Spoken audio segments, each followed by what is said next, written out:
2024 NEET എക്സാമിൻ്റെ റിസൾട്ടൊക്കെ വന്നു. നമ്മുടെ അഡ്മിഷൻ പ്രൊസീജിയേഴ്സൊക്കെ സ്റ്റാർട്ട് ചെയ്തു. ഇതിപ്പോൾ ഫസ്റ്റ് അലോട്ട്മെൻറ്റിൻ്റെ റിസൾട്ട് വന്നു. അപ്പോൾ ഫസ്റ്റ് അലോട്ട്മെൻറ്റ് റിസൾട്ട് പബ്ലിഷ് ചെയ്തതിന് ശേഷം നമ്മൾ ഡോക്ടർ JP's ക്ലാസ്സസിൻ്റെ ടീം ഭയങ്കര ഹാപ്പിയാണ്.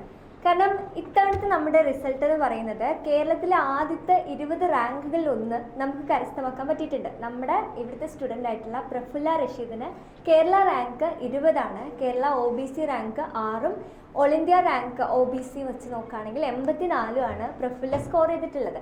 അപ്പം നമ്മളെ സംബന്ധിച്ചിടത്തോളം ഭയങ്കര ഹാപ്പിയാണ്. കാരണം ഫസ്റ്റ് അലോട്ട്മെൻറ്റിൽ പ്രഫുല്ലയ്ക്ക് ജിപ്മർ പോണ്ടിച്ചേരിയിൽ അഡ്മിഷൻ കിട്ടി. അവൾ അവിടെ പോയിട്ട് അഡ്മിഷൻ എടുക്കുകയും ചെയ്തു.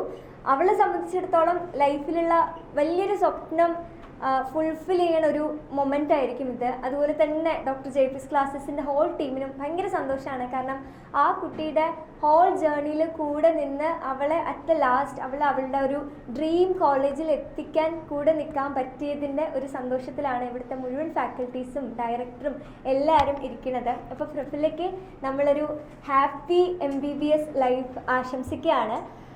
പ്രഫുല്ലിനെ പറ്റി പറയുകയാണെങ്കിൽ അവൾ +1 +2 പഠിക്കുന്ന സമയത്തൊന്നും ഇങ്ങനെ ഒരു ഡോക്ടർ ആവണം, എനിക്ക് പഠിക്കേണ്ടത് MBBS ആണ് എന്നൊന്നും മനസ്സിൽ വിചാരിക്കാത്തൊരു കുട്ടിയാണ്. അവളുടെ ആഗ്രഹങ്ങളും സ്വപ്നങ്ങളൊക്കെ വേറെയായിരുന്നു. അതായത് നമ്മളിപ്പോൾ ചെറുപ്പം തൊട്ടേ ഡോക്ടർ ആവണം എന്നൊക്കെ ആഗ്രഹിക്കുന്ന ഉണ്ടല്ലോ.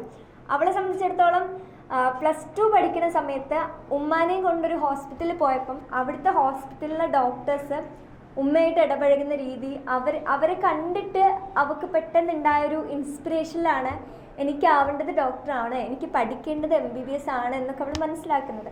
എന്നിട്ട് +2 കഴിഞ്ഞിട്ട് അവൾ ഡോക്ടർ JP's ക്ലാസ്സസിലോട്ട് വരികയും ഫസ്റ്റ് അറ്റംപ്റ്റിൽ അവൾക്ക് പ്രതീക്ഷിച്ച രീതിക്കുള്ളൊരു മാർക്ക് സ്കോർ ചെയ്യാൻ പറ്റിയില്ല. എന്നാൽ രണ്ടാമത്തെ അറ്റംപ്റ്റിൽ നമ്മൾ പോലും ഞെട്ടിക്കുന്ന രീതിക്ക് അത്രയും മികച്ചൊരു സ്കോറാണ് പ്രഫുല്ല കരസ്ഥമാക്കിയിട്ടുള്ളത്. അപ്പം ഭയങ്കര സന്തോഷം തോന്നുന്നതാണ്. All the best for your future MBBS life. പിന്നെ ജിപ്മർ പോണ്ടിച്ചേരിനെ പറ്റി പറയുകയാണെങ്കിൽ നമ്മളെ രാജ്യത്ത് നീറ്റ് ആസ്പയർ ചെയ്യുന്ന ഓൾമോസ്റ്റ് എല്ലാ ആസ്പിറൻസും ആഗ്രഹിക്കുന്ന മെഡിക്കൽ കോളേജുകളിലൊന്നാണ് എയിംസ് ഡൽഹി, ജിപ്മർ പോണ്ടിച്ചേരി പോലെയുള്ള നാഷണൽ ലെവലിൽ തന്നെ അത്രയും പ്രസ്റ്റീജിയസ് ആയിട്ടുള്ള ഇൻസ്റ്റിറ്റ്യൂട്ടുകളിൽ പഠിക്കണം. അപ്പോൾ ജിപ്മറിൻ്റെ അവർ പ്രൊവൈഡ് ചെയ്യുന്ന ക്വാളിറ്റി ഓഫ് എഡ്യൂക്കേഷൻ ആണെങ്കിലും അല്ലെങ്കിൽ അവിടുത്തെ ഒരു നമുക്ക് കിട്ടുന്ന ക്ലിനിക്കൽ എക്സ്പോഷർ ആണെങ്കിലും, കാരണം അത്രത്തോളം പേഷ്യൻസ് വരുന്നൊരു മെഡിക്കൽ കോളേജാണ്. അപ്പം അത്രയും ക്ലിനിക്കൽ എക്സ്പോഷർ നമുക്ക് കിട്ടുന്ന ഒരു കോളേജായിരിക്കും. ആൻഡ് അവിടുത്തെ ഇത്രയും ക്വാളിറ്റി എഡ്യൂക്കേഷൻ, ഇത്രയും ക്ലിനിക്കൽ എക്സ്പോഷർ ഇതൊക്കെ കിട്ടുന്നുണ്ടെങ്കിൽ കൂടെ അവിടെ നമുക്ക് കൊടുക്കേണ്ട ഫീസ് എന്ന് പറയുന്നത് ഭയങ്കര ചീപ്പായിട്ടുള്ള ഫീസാണ്.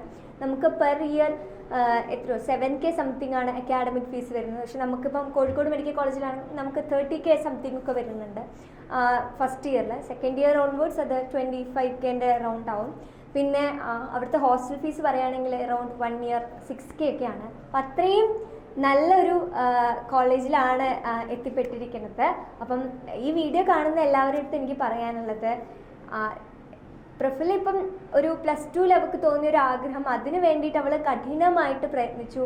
ആ ഒരു ഡ്രീം ഫുൾഫിൽ ആവുന്നത് വരെ അത്രയും കഷ്ടപ്പെട്ടു. അപ്പം ഇത് കാണുന്നവരൊക്കെ മനസ്സിലാക്കേണ്ട ഒരു കാര്യം, നമുക്കൊരു സ്വപ്നം ഉണ്ടെങ്കിൽ ഒരിക്കലും ഗിവ് അപ്പ് ചെയ്ത് കൊടുക്കരുത്. നമ്മൾ മേ ബി എക്സ്പെക്ട് ചെയ്യുന്ന മാർക്സ് എക്സാംസിൽ കിട്ടുന്നില്ലെങ്കിൽ, അല്ലെങ്കിൽ നമ്മൾ വിചാരിച്ച പോലെ പഠിക്കാൻ പറ്റുന്നില്ല, ഇതെനിക്ക് വിധിച്ചതല്ല, ഇതെനിക്ക് പറ്റുന്ന കാര്യമല്ല എന്നങ്ങ് വിചാരിച്ച് ഡ്രീം ഒരിക്കലും ഗിവ് അപ്പ് ചെയ്യരുത്.